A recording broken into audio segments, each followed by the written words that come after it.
Reines memainkan landing jauh untuk Geek Farm Tapi dari Lux sendiri. ini berarti harus ada permainan 4-1 yang cepat dari Geek Farm. Nah itu masalahnya 4-1-nya di game 1 tuh nggak berjalan. Itu karena dia. terlalu drag ke arah late game. Game 3 pun tidak berjalan. Betul. Dan ini dia, satu draft terakhir. Uranus dari Luke. Apakah akan memenangkan match up melawan sosok dari Boots dengan Pakitonya? Karena jab yang dimiliki dari sosok Boots akan sangat-sangat membuat Uranus kesakitan di early game dengan burst damage yang tinggi. Match point di tangan dari tim Onyx. Dan Geek Farm semakin tertinggal jauh dengan kemenangan 3 game yang diamankan oleh Onyx. Tapi ini masih ada kesempatan yang cukup besar untuk Geek Farm. Selama mereka masih bisa menahan 1 game, berarti nafas terakhir masih ada di tangan dari Geek Farm. One last chance. Nafas terakhir. Do or die. Gak ada lagi kesempatan. So EBL Grand Final. Mana tepuk tangannya? Let's go. Go to the land of town. Setidaknya 1 game, Profesor KB. 1 game untuk Geek Farm bisa meriset segalanya. Dan bahkan reverse sweep masih bisa kita lihat. Dan kali ini, Boots bersama dengan Suns yang akan lebih berfokus untuk mendapatkan level 2 terlebih dahulu di area bawah. Sehingga pergerakan rotasinya akan bisa diungguli oleh Onyx di 1 menit yang pertama. Dan bahkan pressure Wah. ke arah Baloyski. Ini pressure yang benar-benar kejam banget di early game. Boots bahkan berjalan sampai ke Little Wonder untuk mendapatkan remain move. Dan ini yang dilakukan sama Geek Farm di early game tadi. Di game yang ketiga, sekarang malah Onyx yang melakukannya. Ini early game yang bakal lebih cepat seperti dari Onyx. Apalagi dengan penggunaan dari 4 Quantum Charge yang sangat-sangat bold untuk gerakan Onyx lebih valid lagi ke depannya. Oke, dan sekarang rotasi yang cukup agresif tadi dibawakan sama Onyx dibalaskan. Geek Farm tidak mau kehilangan timing dan juga momentumnya. Mereka nggak mau membiarkan Onyx setidaknya bisa untuk menjalankan trio mid strateginya sehingga Geek Farm akan terpressure dan snowballing effect akan terjadi di sisi dari Onyx, Profesor. Dan ini early game yang cukup pasif, tapi tempo di gold lane sekarang lebih agresif dari Geek Farm. Ini yang kita tunggu dari tadi. Bagaimana Baloyski dan juga Marky bekerja sama agar gerakan dari gold lane-nya bisa lebih spesifik. Marky lebih unggul. Itu inti utamanya, Cimomo. Ya, dan sekarang masalahnya kita belum melihat memang first blood yang jatuh ke tangan dari kedua belah tim. Cuma memang terlihat Geek Farm dengan adanya potensi Baloyski dengan Rafaela, Holy Healing dan juga Holy Baptism ini bakal jadi kunci untuk tim fight. Tapi Kairi. Oke, Kairi udah tidak punya average worth kali ini. Informasi yang sudah didapatkan oleh para pasukan dari Geek Farm. Mereka mencoba untuk melakukan sedikit point damage terhadap seorang Kairi. Tapi ingat ini key point. Dengan SOW-nya membuat Kairi bakal lebih kuat di depan sana. Sustainability fight akan bakal dimenangkan oleh Onyx. Tapi kali ini Onyx mereka agak cukup berbahaya kalau tetap memaksa dengan team fight 2 versus 5. Dan ada heavy speed di tangan dari Sultan Nile. Retribution di Sun Point. Holy Baptism di depan sana bersama dengan ada Nathan Lem. Membuat Onyx porak-poranda. Memang sustainability fight dimiliki Onyx. Tapi mereka tidak bisa membalas dengan ada Nether Realm yang di tangan dari Geek Farm. Apakah memang dengan pergerakannya Luke dengan Uranus ini benar-benar mengganggu team fight dan mungkin bisa dibilang durability dari Geek Farm, Profesor KB? Dan itu yang tadi tidak ditemukan jawabannya atas Kairi.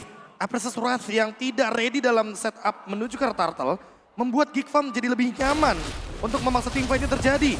Dan sekarang gerakan dari Keyboy yang belum mendapatkan belum ultimate yang begitu mahal, global area, ini membuat teman-teman dari Onyx susah untuk mendapatkan objektifnya. Tapi Marky tidak ada mana, harusnya lebih berhati-hati.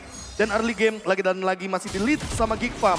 First turtle rate yang begitu tinggi dari Nile muncul kembali di game yang keempat kali ini. Yang membuktikan bahwa The Rising Star memang deserve itu semua. Tapi Kairi tertarik dengan adanya satu burst stampede dari Boy, namun tidak akan terlalu memaksakan posisi di area midnya. Sekarang pergerakannya Onyx, ini mereka harus sudah mulai aware dengan cewek yang ada di area atas. Karena pressure-nya sekarang udah mulai berjalan dari Baloy nih. Dia benar-benar fokus untuk nge-babysit ke arah Marky biar cewek ini nggak bisa dapetin farming yang nyaman. Dan Nether Realm dari Aboy yang sekarang perlu diperhatikan karena tidak ada yang bisa membukanya kecuali cewek. Area of effect yang begitu luas.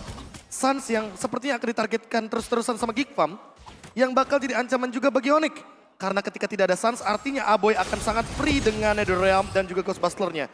Gold leading dari Nile sekarang sangat-sangat unggul, bahkan menuju ke arah 700. Membuat GigFam yang tadi mendapatkan point kill ke arah dari Kairi, sepertinya perlu repetitif lagi nanti di turtle yang kedua. Dan ini yang harus diperhatikan oleh teman-teman dari Onyx. Gimana cara cover untuk Kairinya? Oke, tapi kita melihat, ngomongin sosok dari Kairi. Dia malah ke garis depan, dia memberikan sedikit pressure di depan sana. Dan bahkan kalau kita bisa lihat, dari Nile-nya yang punya chance besar banget sih untuk dapetin turtle kali ini. Karena Kairinya benar-benar disibukin dari belakang. Dan bahkan akan coba dipaksa untuk dengan retribution-nya yang menandakan turtle yang kedua tetap akan di tangan Nile. Membuat GigFam berada di 1.500 gold. Dan ini dia, GigFam ketika match point mereka out of nowhere benar-benar menjadi GigFam revamp. GigFam yang berbeda. Ya, GigFam yang tentunya lebih menunjukkan taring mereka. Karena di season kali ini kita harus lumayan respect dengan potensi dari Nile. Meskipun statusnya lone tapi dia menunjukkan kualitasnya. Dan bahkan mengambil purple buff Dari Kairi, wow, sebuah jawaban untuk menghentikan pergerakan jungler. Dan lihat Kairi berbanding 2 level dengan adanya Nile. The power of retribution kali ini berhasil didapatkan. Karena Nile tidak menggunakan retributionnya dan ini dia. Haruskah GigFam berada di match point sebagai power pick dari timnya? Karena kalau mereka seperti ini berbahaya untuk mereka. Mereka suka bermain di ujung tanduk. Bagaikan mesin diesel yang terlalu lama untuk menjadi panas sama Mochan. Ya panasnya di benar-benar waktu yang benar-benar krusial banget untuk GigFam. Namun Onyx yang kita lihat dengan pressure ke arah Kairi ini sempat dibawakan loh. Ketika GigFam memang memberikan pressure di arah 4 besar ya waktu itu ya. Iya, dan kita sekarang melihat, hal yang sama. Kita melihat hal yang sama lagi dan lagi. Pressure karena gold lane, cewek yang kehilangan turret outernya. Dan sekarang rotasi dari GigFam yang sudah mulai dijalankan karena apa? Karena Marky juga akan hadir di setup turtle selanjutnya. Lihat, belum ada damage yang cukup untuk menumbangkan Luke. Dan semakin lama game berjalan, Luke akan semakin lebih mengerikan dengan blade armornya. Sehingga heavy crossbow dari cewek udah pasti akan memantul kembali damage-nya kepada dirinya sendiri.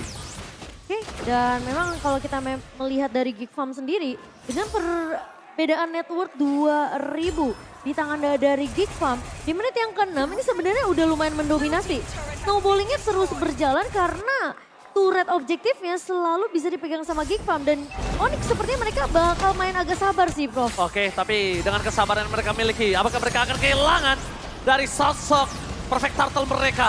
Tapi Kairi berada di garis depan, akan coba adu retribution dan bakar Kairi. Kali ini gagal kembali. Nile, perfect turtle sebagai the turtle mania selama playoff kali ini menunjukkan taringnya. Di balik sana Luke mencoba untuk menahan semua damage yang diberikan oleh seorang cewek. Bahkan membuat cewek kali ini harus kebingungan. Dua teamfight yang terbelah menjadi dua. Yang membuat para pasukan Onyx benar-benar gak bisa ngedeliver damage. Gak bisa mengcover. Gak ada sama sekali power yang bisa didapatkan dari tim Onyx. Semuanya dibungkam oleh GigFam. Dan bahkan mereka terlalu berfokus sama Luke tadi, Profesor. Nile out of nowhere hampir aja mendapatkan heavy spin. Untungnya masih cooldown.